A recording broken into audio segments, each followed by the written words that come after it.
Hello and welcome to Nerd Subculture. I'm your host Jared. I'm Edwina. And today we're continuing on Once More with Feeling series on Buffy the Vampire Slayer. Today we are doing Season 2, Episode 19.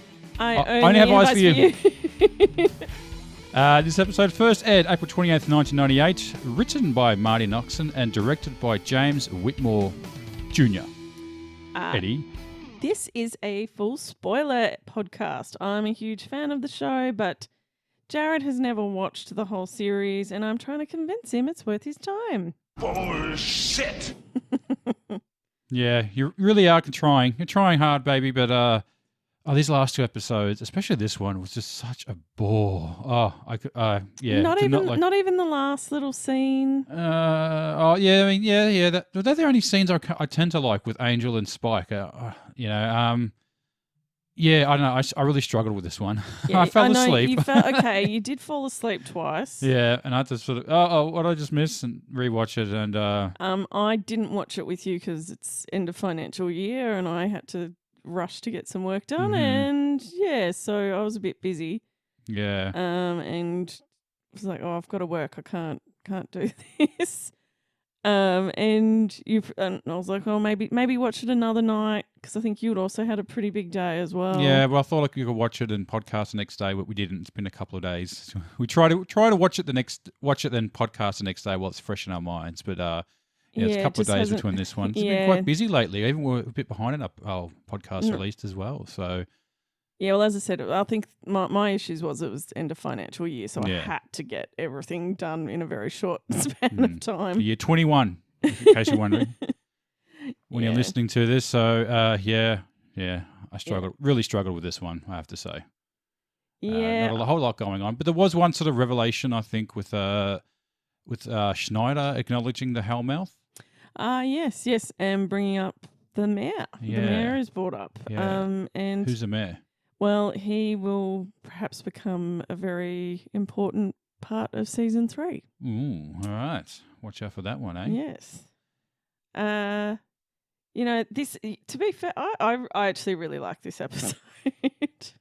Shaking my head. I think I have a little bit of nostalgia for it as well. So when this aired way back in the day, I remember they teased the Buffy Angel kiss. Yeah.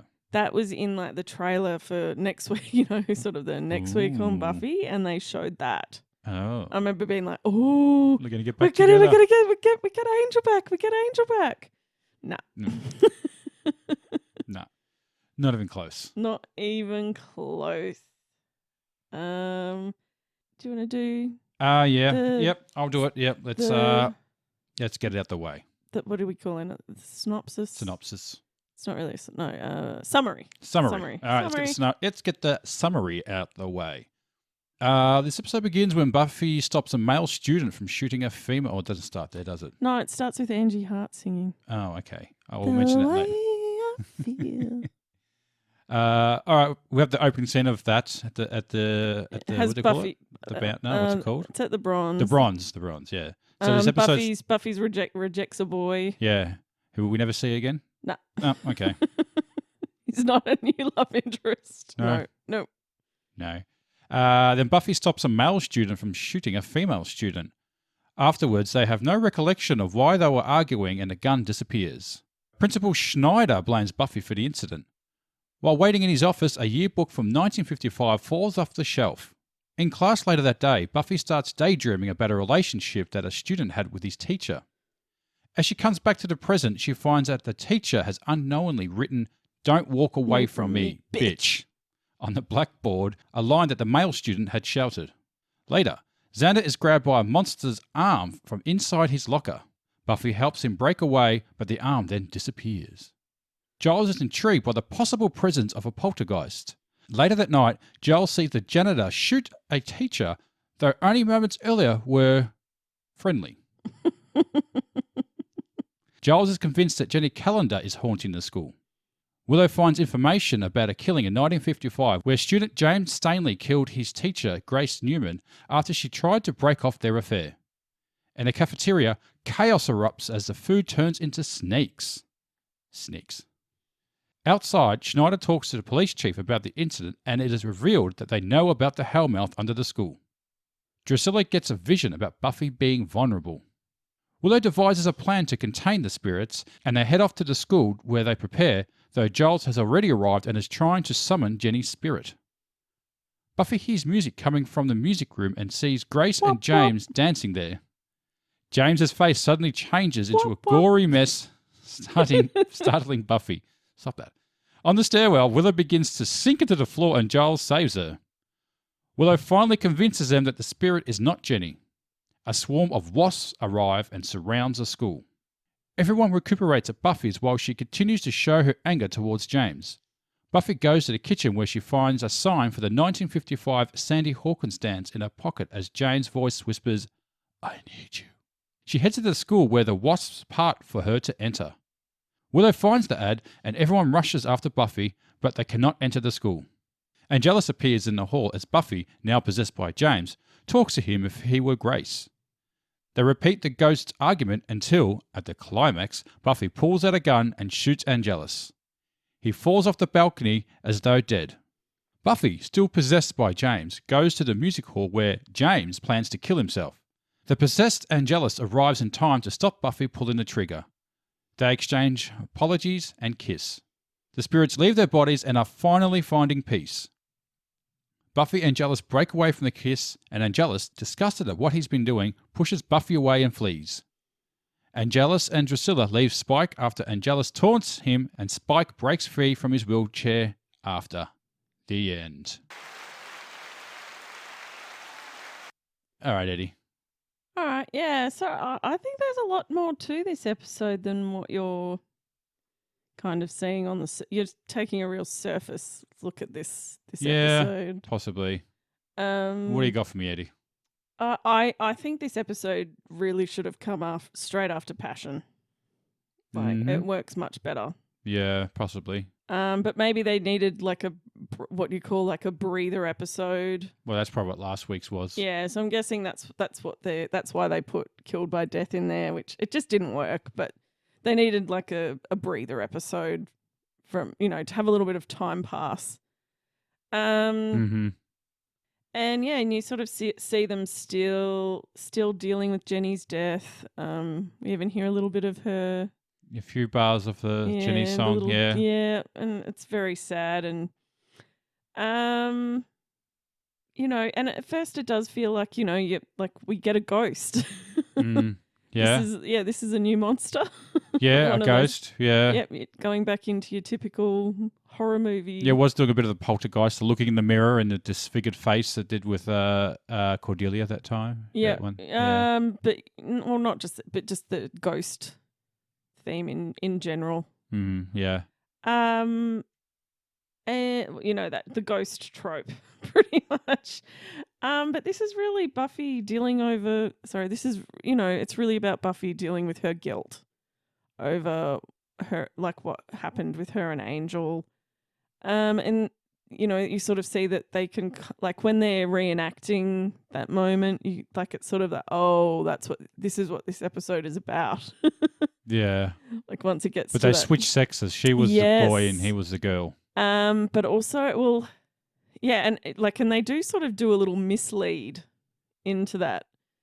And they were like, oh, but then she'll die because, she'll be the one that, but then they're like, oh, there's no one in there to reenact it with them. And then, so I have a feeling that James actually sent the vision to Drusilla to send Angel there. Yeah, okay, so to send him there. Yeah. I was wondering what he was doing. He just sort of walks up and, he's having his own conversation with her and she's babbling on about that. And he's like, huh? What? So I always read that James is manipulating the whole situation to try to get out of this purgatory that he's stuck in. And he's pretty pissed off about it. But yeah, it is kind of a clever little way of her dealing with her guilt on what happened, especially with what happened with Jenny and the consequences and the fact that she needs to forgive herself. Yeah. Because you just see how angry she is with him, with James. Yeah. Yeah. Yeah.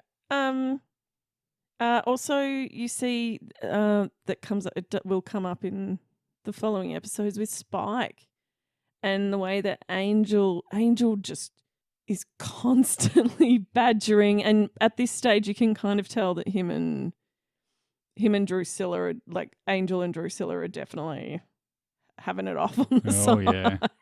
And can we tone down the wheelchair jokes at all? Oh God, He's really been laying into him so about it. ableist. Yeah. Yeah, really ableist.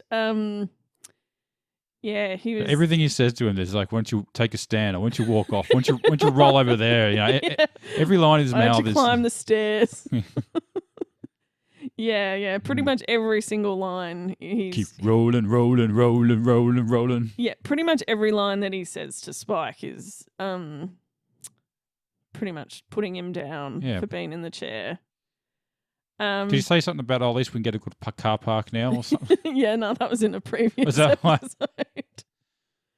episode. Yeah. So, but yeah, you can kind of see Spike has had enough. Yeah. And he's jealous. Like, he can see what's going on with him, and like with Angel and Drew. Yeah. Having some vampy sex, huh? Yep, their little thruple that they've got going on. Thruple. Also in this episode, we get Willow and magic. Like, this is the first time you see Willow use magic. It's where the spark comes, like, all of a sudden she gets that interest and spark and in the occult and stuff, yeah. Yeah, and starts doing spells, but also it's the first thing she goes to is, oh, let's do a spell, and that'll become a reoccurring issue with Willow, that she'll always go to magic as the first option. Yeah. Instead of looking into other options. Yeah. I also think this episode is really, really heavily influenced by The Craft. The movie. You were The saying Craft. that, yeah. So this came out a couple of years after The Craft. No, before. This came out before The Craft. Oh, sorry, no. The Craft came out in 1996. Yeah. Yeah. Okay, yeah. So that's what I'm saying. It's very influenced. And you watched the remake the other day, didn't Oh you? God, it was awful. It was so awful. bad. Yeah. It was so bad. I couldn't. It was so woke. Like, they just kept doing this woke thing. It was, oh God. Yeah. It was painful to watch. Yeah. I didn't realize it was it was a remake until I sort of clicked halfway through, because I had the black girl with curly hair. I'm like, oh, hang on, is this a remake? I didn't even click. Yeah. Yeah. And yeah. Anyway. Right. Enough of that. But yeah, like with so the distortions in the mirror, they do that in The Craft. Well, I thought they were sort of leaning more into Poltergeist. They are, but I'm saying, like, a lot of the haunting stuff that they do that happens in the school happens in The Craft. Oh, right. Like okay. the snakes, Yeah. like the snakes everywhere. Yeah, snakes. What's with the snakes? I don't know. Well, what's with the Loch Ness? The The Loch Ness monster. No, a Loch monster. A Locker monster. Yeah. Some pretty random things that were happening though. Yeah, and then and also, like, because they do that, like, they do a triangle thing, and in The Craft they do that, the calling the corners. Oh yeah. So the spell they cast is also very similar. Yeah. So yeah, I have a feeling it might have been a slight influence. Well, yeah. Just needed the Smith song to complete it. Yes. No, instead, talking about songs, so we have Special guest Angie Hart. Yes. And it's not Frente on stage. No, not Frante. It's her. Well, at the time it was her new band called Splendid. Right. I don't remember them. No, neither do I. No, but I loved Frente when I was a kid. They were an Australian band, so they were huge in Australia. Yeah, they were pretty big. And I think it was possibly the first tape. So I bought Marvin, the album. I bought on tape. It was the first one. I saved up my pocket money and went and bought that. And then, like, years later, when I was at uni, I was at uni with the guitarist, Tom. Right. Yeah. Yeah. I remember you telling me that. And what Um, you said, I don't see Angie anymore. The first question you asked, you Yeah, using yeah. Frante. I don't talk to her anymore. No, so he had been forced back into school or he'd been forced to go back to education, so to Right. speak. Threatened to cut off his Centrelink Mm. pretty much. Because The Centrelink's being the welfare, the dole Yeah. payments. Yeah. Yep. Because he was just barely living off the royalties from Frente, but their biggest hit was a cover. Yeah. So he said he just You made get bugger no all money. from that. Yeah. They get like 5% for that, and that's between 5 people or 4 people in the band or Yeah. something. So that's. But yeah. he was there as an older student. But he was forced to go back. Mm. And then I think he ended up getting a professional. I remember he quit because he couldn't keep up with the computers. Yeah, he was a bit. Yeah, hadn't been on computer, like never been on a computer before. Yeah. He was a musician, but he always had really cool T-shirts. Mm. Like he wore a different T-shirt every single day. And I once asked him about it, and it was because he, like when they were touring around all over the world, he was like, well, it was just cheaper to buy a new T-shirt Then to wash it. than to use laundry services in. Oh, easier and easier. Yeah. Yeah.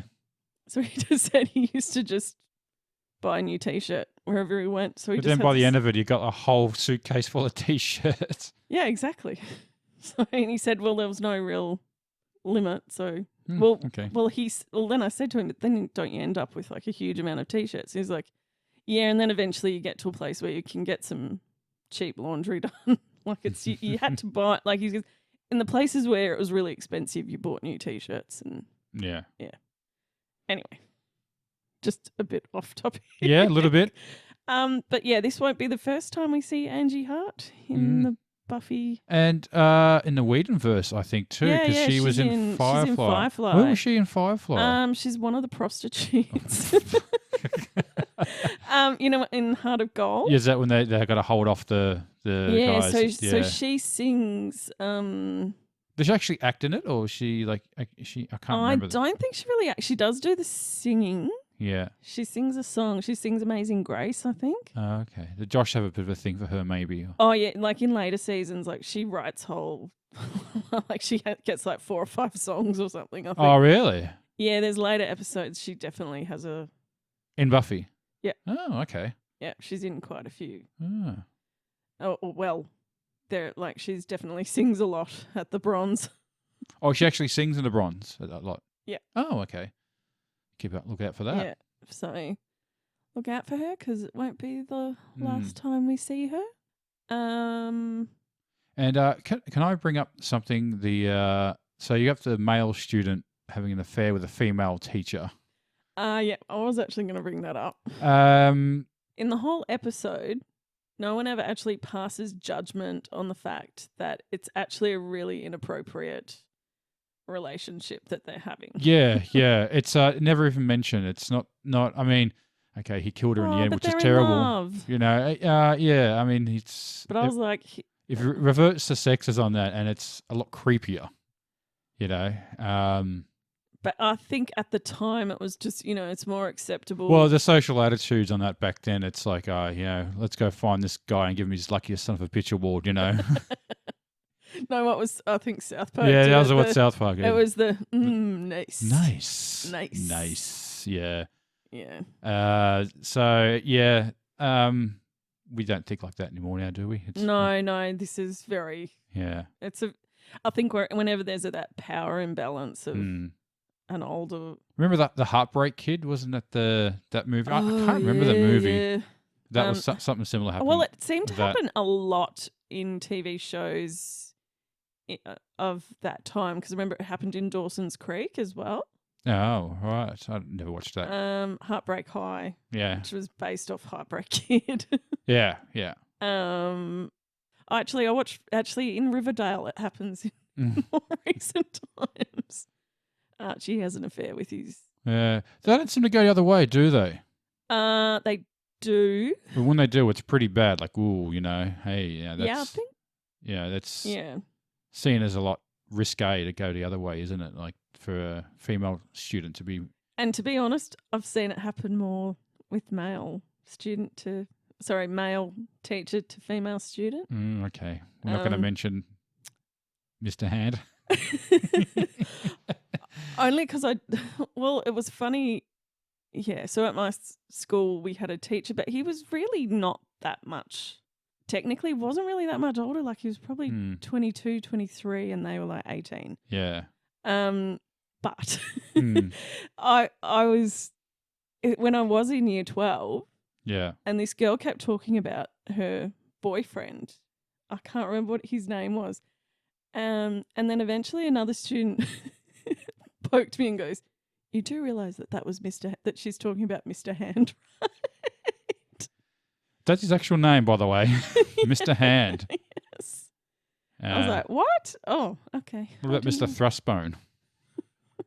But also, like, one of the PE teachers actually ended up marrying one of the. Well, happened to my art ex-students. teacher too. I found out just recently-ish, had an affair with a student too, and it turned out his wife was actually a former student as well that he married. And someone posted on Facebook one of our school catch-up things, and there's a whole investigation of all the things that he did. Weird stuff. And we're getting off topic again, aren't we? All right, let's focus. No, back we're not because I suppose we're talking about inappropriate relationships, and they are quite common. Yeah, happens a lot more frequently. And I think with my teacher, he was like sending her audio tapes of him talking about her and stuff like that. And yeah, there's some weird stuff. But also the book that Grace lends to James is about a teenager who goes to war and falls in love with an older army nurse. What book was that? What is it? A Farewell to Arms. Okay, so that's a real book. Yeah, by Ernest Hemingway. Oh, all right. There you go. On your Ernest. Let's talk about the Sadie Hawkins dance. Do you know have you ever heard of this Sadie Hawkins dance? No. What was that? Like it's where the girls have to ask the boys. No. Yeah. So I've seen this before, and I always think. Oh, that was mentioned at the start, wasn't it? With that guy trying to hit on Buffy. Ask her to the dance. Yeah. Yeah. Okay. But to me, I just feel like the whole concept of the Sadie Hawkins dance is really patronising. Well, because get the girls to do the hard job or something. Or... Oh no, let's not do the hard job. It's like let's give the girls a turn, because you're also not a fan. Yeah, but you're also talking about someone who was the only girl in her year level to not do the debutante ball because I didn't want to wear a foofy white dress. All right. So there's also this really weird. We'll talk about Giles. Yeah. In this episode. And he gets really stuck on the fact that it's Jenny as the ghost. Yeah. He's convinced pretty early, and there's really no sort of indication that it's her at all, and seems to be odd for her to be doing these things as well. Like you think she'd be, I don't know, not scaring the shit out of people and making snakes appear and stuff. And yeah, but he wants it to be her. Obviously, he wants it to be her. I think that's more the issue. But also him dealing with his grief, because I think he does hear her say, "I need you," or like there's some sort of whispering that he hears. But Buffy also hears that whispering throughout as well. Yeah. So. Well, yeah, he's still grieving. Yeah, and then there ends up being that really weird scene with Giles and Willow on the staircase. Oh, it's her falling into the weird hole. But before that, like Giles doesn't ask her why she's there, or like they both like why are they both there in the middle of the night? Right, yeah, because she didn't know he was going to be there. And he was trying to do some sort of submarine. Yeah, but they're both so involved with what they were doing, they didn't actually realize that it was odd that the other person was there. Yeah. Yeah. The role's been reversed with Angel, and Buffy is also thematically linked with the episode, having the Sadie Hawkins dance. I think that's why they Oh, yeah. have the Sadie Hawkins Oh, dance yeah. in there. Who's Sadie Hawkins? It's actually from like a comic strip. Oh, right. Okay. Yeah, I had to look it up Okay. because I'm like, what's this stupid patriarchal fucking dance? Is this one of those American sort of dance things? There's always a dance, isn't there? A dance. Who are you going to take to the dance? They have so many dances. Yeah, we never had any. End of year dance, I guess, but it wasn't really a dance. It's just they play music and everyone just stare at each other across the gym. Who wants to play basketball? Oh yeah, let's talk about the actors who play Grace and James. Yes, So does James look familiar at all to you? a little bit. Yeah, so that's Christopher Gorham, and he was. So I remember him being in, probably most recently was Covert Affair. I haven't seen that. Yeah, that's with the really bad CIA agent. Oh, right, yeah. She's really bad at it. She's always discovered.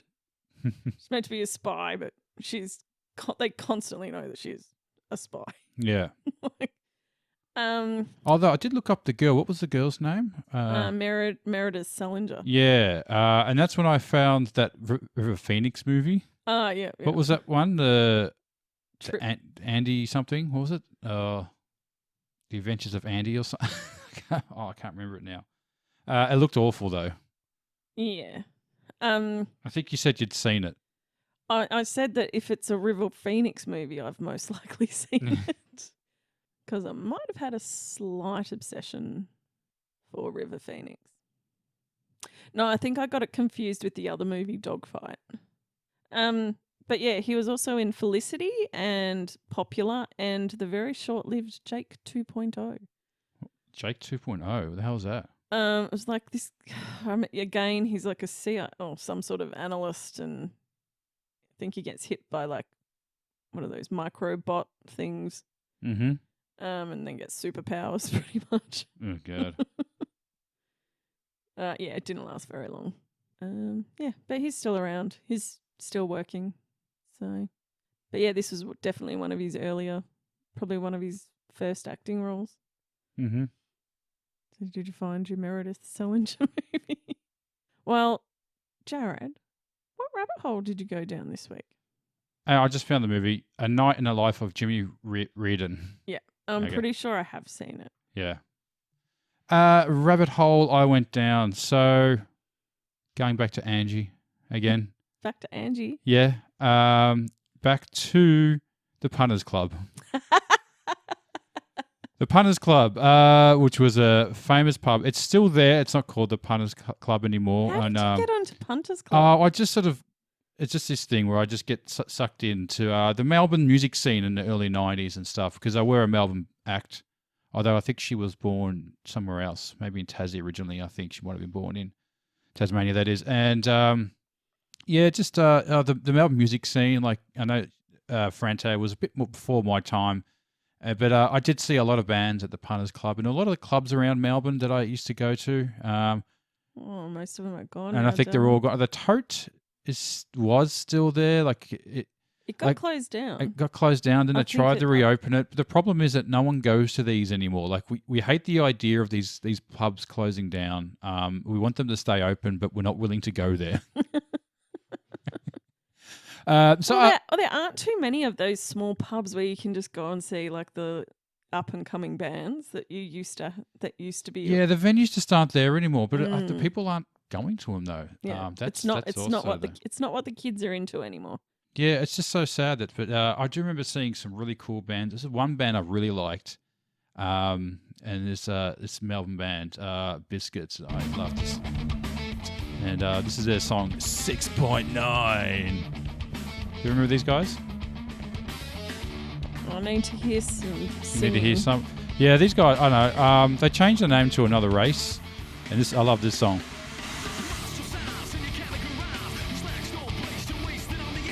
You remember them? No. Oh, yes. Now 6.9. Yeah. Now I remember them. Yeah. Yeah. Oh, these guys were good. They changed the name to another race, and then everyone forgot about them. These guys are ripping off Biscuit.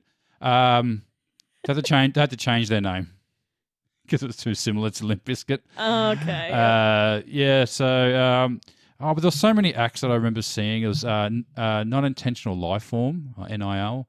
They were a pretty big band around that time. Opened for Deftones. And again, they sort of broke up and went other different ways. Although the singer, Declan, has gone on to do. Was a writer, and he did some writing for that Iron Fists TV show, I think. Oh, yeah. That's a fantastically written show. Originally from Ireland, he was. Headlifter. There was a band called Headlifter I saw a few times. At the Blood Duster. Yeah, so I just got sucked into the old to the Melbourne music scene from the mid to the late 90s that I went to a lot, and the Punters Club, which is gone, and what's the St Kilda one pub? Oh, it's still there. The Espy? Espy, yeah. Didn't that go or nearly went? They used to have the Nimrod room.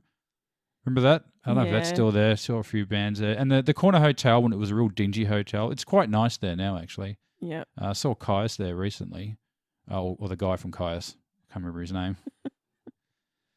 Yeah, none of the... Well, up there, what I used to call the smelly beer carpet pubs. Yeah. But yeah, they've all had to change. Yeah, and they're all trendy now. They all have had to be done up and... And there was another one on Victoria Street near Victoria Market. There was a pub there. I saw Stork? The Stork, was it? No.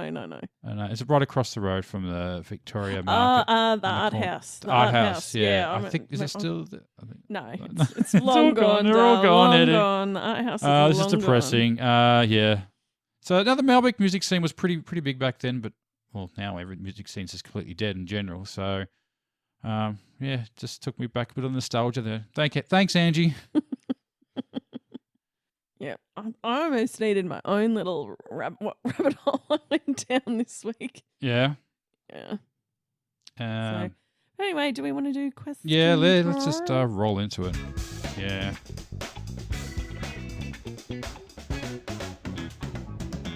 Answer the question. Okay, Jared. Yes. Which character was your favorite? Spike, maybe.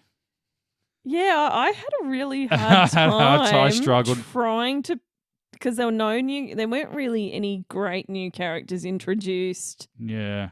And our core four were all kind of equally good. And yeah, I had Spike. You went Spike. Yeah, all right. Just I don't really know why, because he doesn't really do much. No, well, the scenes he in, he's I just whenever they cut to the bad guys, there just seems to be a lot more interesting, a lot more going on, and they're having fun. I keep mentioning that they're all having all the fun, and chewing the scenery. Yeah, yeah. Especially Angelus too. He's just chomping it down. Yeah. Okay, which character do you love to hate? I was going to say the couple, the ghost Oh, couple. I'm going James. James? Oh, okay, yeah. Look, it's a fact. But he's a victim too. Yes, he is a victim, but he goes in with a gun. He has a gun. And he also doesn't there's taking a breakup badly. But that, there's no excuse for not killing blaming someone. her, but She was actually trying to do the right thing. Yeah, the right thing would have been not to sleep with him, but yes. I mean, she didn't deserve what happened to her at all, but she's claiming she did fall in love with him, even though it was incredibly inappropriate. And when she tries to break it off and do the right thing, he threatens to shoot her and kill himself. How is that right? No, it's not. Yeah. So the whole situation's pretty bad. Yeah. So it was possibly a very toxic. Correct. Yeah. Definitely a very toxic situation. But not being able to leave a relationship without the threat of death. Yeah, yeah. But see, someone like him's just too young and too immature to comprehend it, So Yeah, but isn't it the whole if I can't have you, no no one one else can? Yeah, yeah. Well, Yeah. that's the immaturity. When it should be, Yeah. if you love them, set them free. Yes. And if they truly love you, they will come back. In a few years' time, maybe Maybe. when he graduates.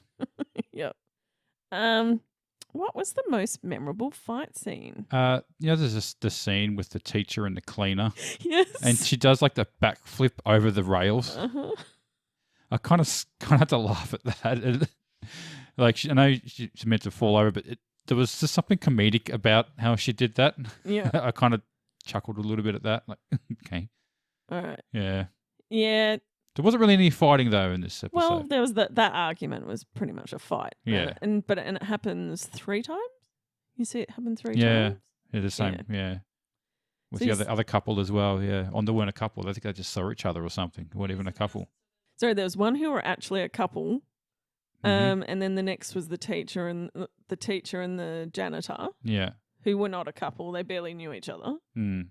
And then Angel and Buffy. Yeah, so probably my favorite fight scene was that.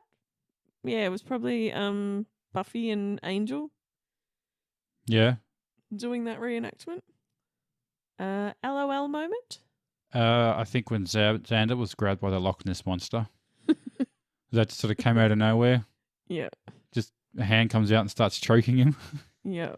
He closes it like, oh, okay, that was a bit weird. Yeah. Yeah, mine was probably Angel scrubbing himself in the fountain. And then saying I need a really vile kill because he'd been violated by love. And Drusilla goes, "Let's go find you a nice toddler." Yeah. Next question. Who gets the wooden spoon? I picked Principal Schneider. Okay, yep. I thought, blaming Buffy for that incident. And Oh, yeah. She had nothing to do with it. Yeah. And the snakes. No, I didn't. What do you blame her for? The first fight. Yeah, the first fight Yeah. because she breaks it up. Yeah. He's like, I'm going to find a way to blame Yeah, it it seemed blame it on unnecessary. you. Yeah. And then nothing. Oh, in that he's like, there's a vegan that he has to go deal with. Yeah. Yeah, I'd probably go Giles Mm. because he's not listening to Yeah. anyone else's thoughts. And doing I am clearly right and you are all clearly wrong. Mm. Favorite scene? The cafeteria scene with the snakes just sort of come out Yeah. and start attacking on. That's sort of again out of nowhere. Never explained. Why snakes? Yeah, funnily enough, that's my least favorite scene. Snakes, cobras. Yeah, my favorite scene again is probably Buffy and Angel reenacting the fight, and you have Buffy going, "Don't you walk away from me, bitch!" Oh, actually, sorry, I forgot to mention the guy playing the janitor was in From Dusk Till Dawn. Yeah. He was the store clerk. The opening scene where they have a shootout with the clerk, and he thinks he said help us. It's a really cool scene where a cop walks in and they have a conversation, like it's a normal conversation. The cop's like, "I'm going to use the toilet," and then he goes to the toilet. Then you see George Clooney and Quentin Tarantino come out and saying, "Hey man, you're giving the cop signals," and then he's like, "No man, I didn't know anything." And it was kind of a really good acting because the guy was like really nervous and stuff, but then when he saw the cop, he was like completely calm. Like he was doing a really good job. And then Quentin Tarantino goes up and shoots a cop saying, "He said, help us," Yeah, that was that actor. That's a good scene. Okay. Yeah. What was your least favorite scene? It's going to be Buffy Angel. Yeah, it was. Oh, you could see the drool trails when they're kissing, by the way. You could see it when they're talking. It's Bloody HD. Yeah. Oh, you could see it like the drool coming off when they kiss. It's and when she starts talking, it's there flapping away. The thing is, like, when they're shooting these scenes, they're probably doing a lot of kissing Yeah. because they don't just do one kiss. They got to like do it a few times. I remember that was like, the 10th take or something, and just the stream comes out. Yeah, gross. Yeah, mine was Don't the call snakes. I anybody. already said that. Mine was the snakes. Favorite quote? And please don't have mine. When that boy was when Buffy jumped that boy, and he's like, "Oh, what happened?" Buffy's like, "What happened? You just went OJ on your girlfriend." As an OJ Simpson? Yes, we all know who OJ Simpson is. Yeah. Mine was, something weird is going on. Isn't that our school motto? Okay, best Cordelia freakout moment. Oh, the snake fighting her. She has a few freakouts. She has a few. That's probably where she freaks out the most. At the snake just bites her in the face. She's also got the identify much to Buffy. And when her face all of a sudden in the mirror starts going all burn victim. Yeah. Yeah, she copped it pretty bad in this episode, didn't she? Yeah. Who's the MVP of this episode? It's funny. I struggled to find someone who's most valuable player. I actually went Giles in the end. I'm not that convinced on that. No, I'm not. Oh, I actually have to say, here's my theory. What's that? James is, because he was an angry spirit. Yeah, he was And he was- self-aware enough to know that what was going on, and he was hurting more people doing it. But he was lashing out, but he managed to put the pieces in place so that he could get out of his purgatory, because he was just going to go round and round in circles, Exactly. pretty much. Yeah. But he found a way to get out of that and get the forgiveness that he needed. But I think he actually orchestrated it because of the how he managed to send that message to Drusilla. Yeah. Somehow managing to get Angel there. Yeah, he set up manipulated everyone in their positions and Yeah. got the ghost gun out Yeah. with the ghost bullets. And had definitely been contacting Buffy. He'd been showing Buffy those visions. Pushing books around. Yeah. And the snakes. Why snakes? I just think it's one of those angry. He was just an angry spirit, but he had some clarity in there. Yeah. So I will give it to him for that. Yeah, that's fair enough. What do you rate the episode out of 10? I give it 2 Loch Ness monsters. And I'm angry as hell. And I'm not going to take it anymore. I'm probably going to go 7 out of 10 disappearing guns. Yeah, ghost bullets. Yeah. Ghost bullets can kill. Yeah. So what happened to all the snakes when they picked them up? Did they just disappear as well? No, I don't know. They didn't really say. There's just going to be an abundance of snakes around. Ghost snakes. Mm. Was there anything else you wanted to add, Eddie? I'm exhausted. Yeah, I'm pretty tired too. Actually. Yeah. Well, I think we can wrap this up now, Eddie. So I hope you guys have enjoyed us. We are Nerd Subculture. My name is Jared. And I'm Edwina. And you can find us on TikTok, Twitter, Instagram. There is a Facebook group, and you can email us at nerdsubculture@gmail.com. And always be sure to like, share, subscribe, and do all the other little thingies that people do. What do they do? Send us money. Send us lots of money. Take care. See ya. Grr, arg.